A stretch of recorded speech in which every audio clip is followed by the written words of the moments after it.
I just spent 2 weeks comparing Da Nang, Vietnam to Malaysia, and I need to tell you something that might completely change where you're planning to move or retire.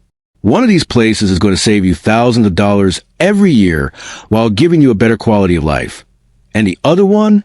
Well, let's just say the results shocked even me. By the end of this video, you'll know exactly which destination deserves your time and money. And trust me, this isn't what most travel bloggers are telling you. Now, I've lived in Malaysia for years, and I thought I knew what value looked like in Southeast Asia. I've made dozens of videos about why Malaysia is incredible, and I stand by most of that.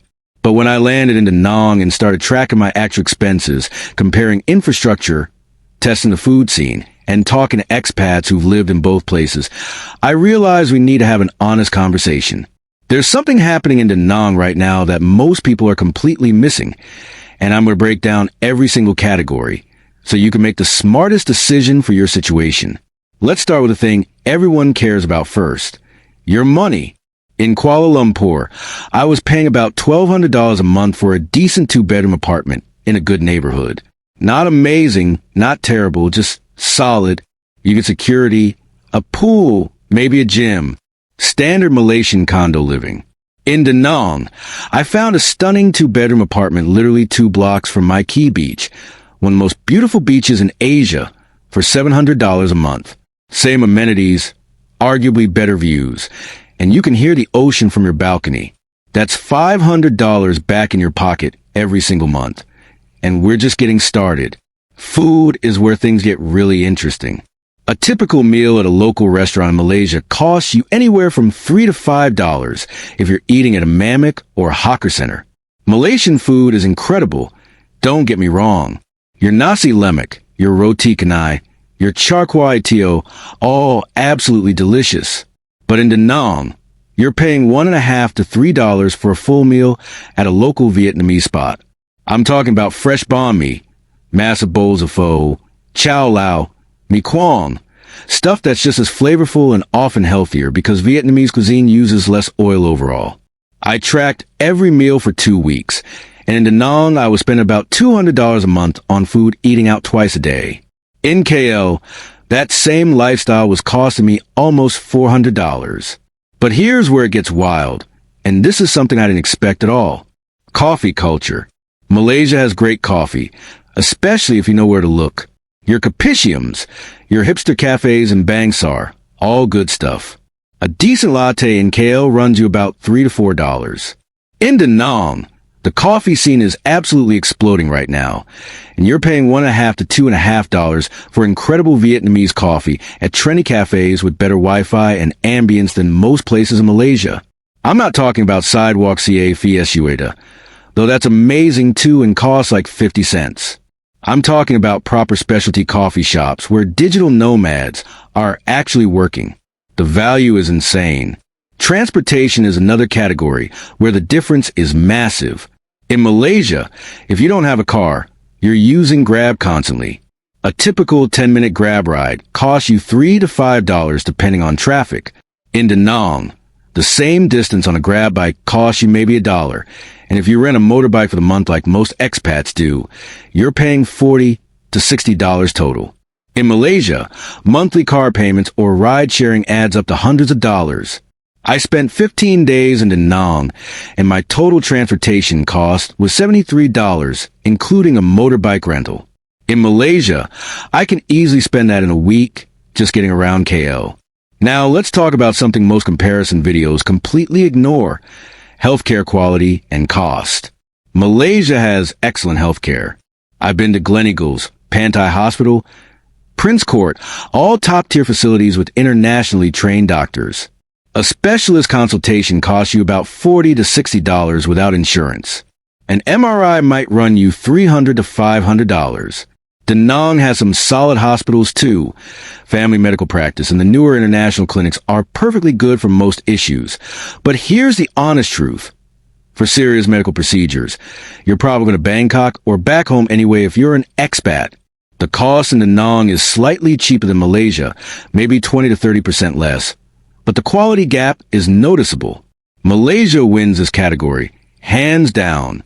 If healthcare is a priority, especially if you're older or have ongoing medical needs. Malaysia's medical infrastructure is significantly more advanced. But then we get to beaches and nature, and this is where Da Nang absolutely destroys Malaysia in certain aspects. Yes, Malaysia has beautiful islands. Langkawi, Perhentian, Redong, Taiman, all gorgeous. But they're islands, which means you need to plan trips, book ferries or flights, spend money getting there. In Da Nang, you wake up, walk 10 minutes, and you're on Mai Kee Beach or Non Nuak Beach, which are legitimately world-class. The sand is fine and white, the water is clear, and it's not packed with tourists like many Malaysian beaches. You want to go for a sunrise swim? You just go. No planning required. The Marble Mountains are right there. Ba Na Hills is a day trip.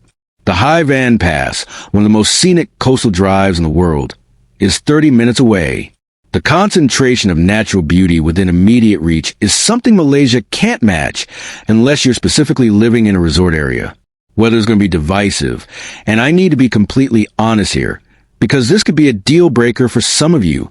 Malaysia has consistent weather year-round. Hot and humid, occasional rain, but generally predictable. You know what you're getting. Da Nang has distinct seasons. November through March is absolutely perfect, like ideal weather, mid-70s to low 80s, sunny, low humidity.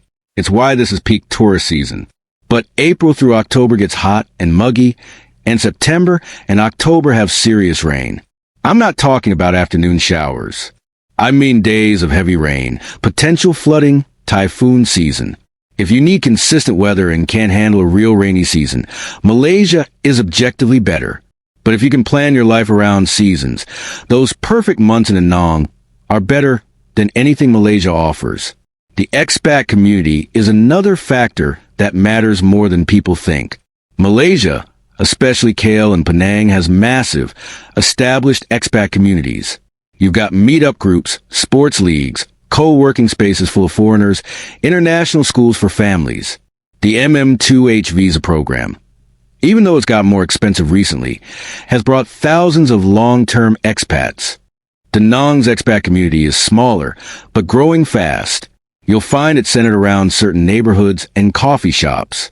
It's younger, more digital nomad types, fewer families. If you need a big support network right away, Malaysia has more infrastructure. But if you like a smaller, tighter-knit community where you can actually get to know people instead of just seeing different faces every week, Da Nang has that intimate vibe. Language is simpler in Malaysia if English is your only language. Most Malaysians speak English fluently, especially in cities. You can handle all your daily life without learning Malay, though learning some obviously helps. In Da Nang, English proficiency is much lower outside of tourist areas and expat-focused businesses. You'll struggle more with basics like dealing with landlords, going to local markets, handling paperwork.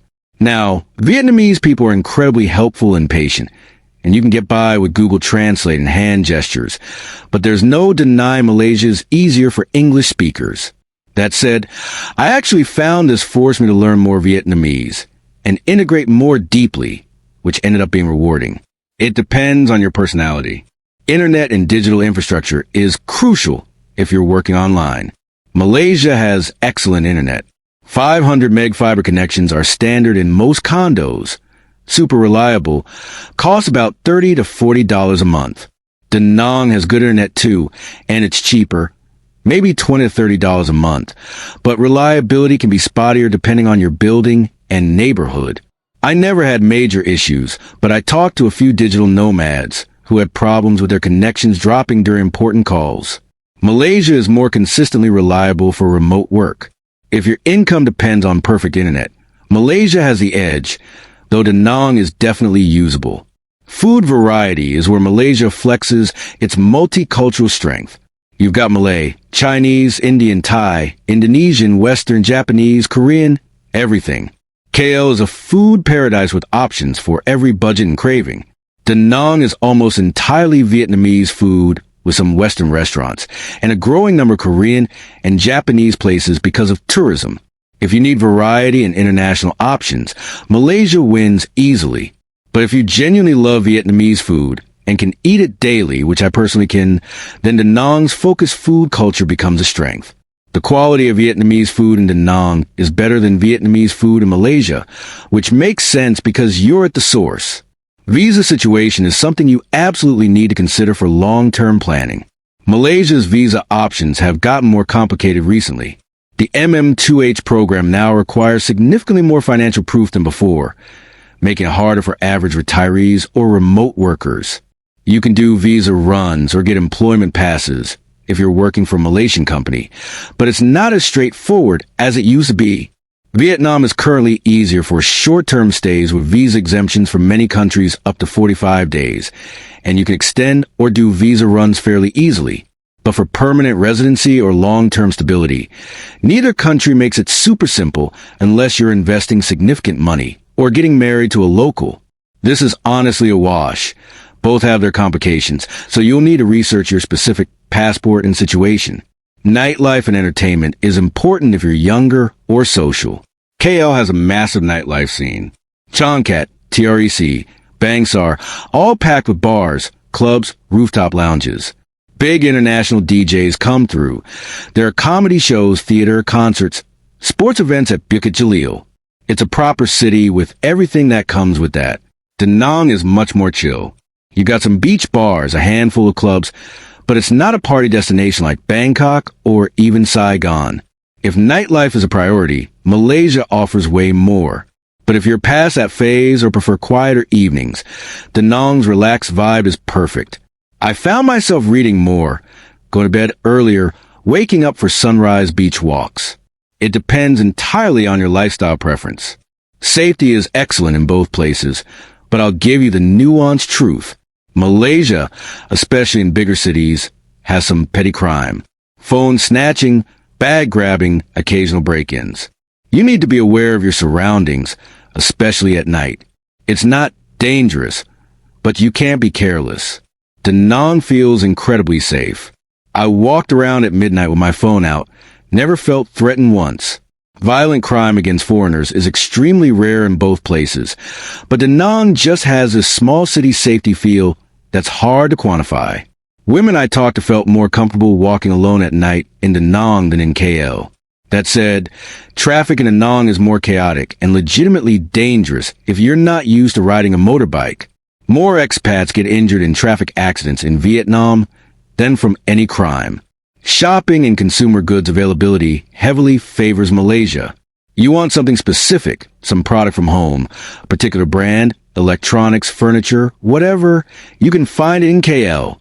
Lazada and Shopee deliver everything fast. Da Nang has improved a lot with online shopping, but selection is more limited and shipping can take longer. If you're the type who needs access to everything, Malaysia's consumer infrastructure is far more developed. But I actually found Da Nang's limitations liberating. I bought less stuff, lived more simply, saved more money as a result. Air connectivity is another practical factor.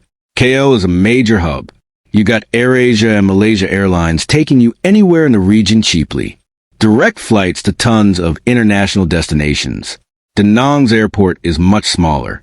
You can fly to Singapore, Bangkok, Seoul, a few other cities directly, but for a lot of destinations you're connecting through Hanoi or Saigon. This adds time and sometimes cost. If you travel frequently around Asia, Malaysia's location and flight options are more convenient. The overall vibe and pace of life is probably the most important difference that doesn't show up in spreadsheets. Malaysia, especially KL, is a proper modern city. It's fast-paced, there's always construction, traffic is intense, everyone's hustling. It's exciting and there's always something happening, but it can be draining. Da Nang is way more relaxed. People move slower. There's less urgency. Beach life naturally slows you down. I was more productive in Da Nang because I was less stressed, slept better, had a clearer head. But I also miss the energy and options of a big city sometimes. Your personality will determine which environment makes you happier. Bureaucracy and dealing with government stuff is frustrating in both places, but in different ways. Malaysia has more established systems for foreigners, but those systems are often slow and confusing with unclear requirements. Vietnam's bureaucracy can require random documents, and personal connections sometimes help smooth things, but once you figure it out or have local help, it's manageable. Neither place is as easy as just dealing with Western bureaucracy in your home country. You need patience in both. Social integration and making local friends is easier in Malaysia because of the English language advantage, and because Malaysian culture is already so multicultural that mixing with foreigners is normal. In Da Nang, there's more of a barrier, but once you break through, Vietnamese hospitality is incredible. I made deeper friendships with locals in Da Nang in 2 weeks than I did in Malaysia in months, but that required more effort on my part. Here's something nobody talks about: the feeling of discovery and potential. Malaysia is established. It's already good.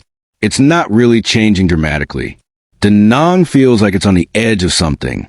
5 years from now, it might be completely different. Maybe more expensive, more developed, more touristy. There's this sense that if you go now, you're getting in before the curve. That excited me.